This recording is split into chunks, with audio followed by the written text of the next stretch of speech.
आपण जानते कि राति कहीं कुकुर कांदे कुकुर कांदिले क्यों सब संकेत मिले एही सब संकेत मिले मनीष जीवन रे कौन सब घटे जदि यह सत्य ताहले यह पछरे कौन रही रहस्य आसंतु जानिबा।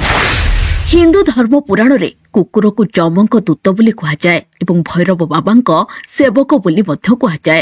तेणु कुकुर सेवा करने द्वारा बाबा भैरव सेवा करने सह सामान होता है। कुकुर बहुत संवेदनशील एवं चालाक हेबा सह बहुत भल साथी होता है।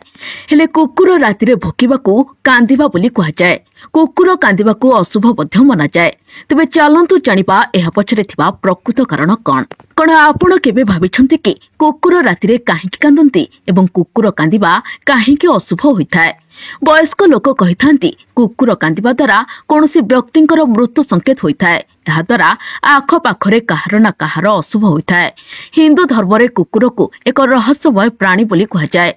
ज्योतिषଙ୍କ कहवा अनुसार विलंबित राति जेतेबेले आत्मा गुड़िक निकटस्थ अंचल में बुली थांती कुकुर गुड़िक देखि पारंती। सेही समय कुकुर माने जोर रे कांदिबारे लागंती। यह सत्य बोली मना जाए।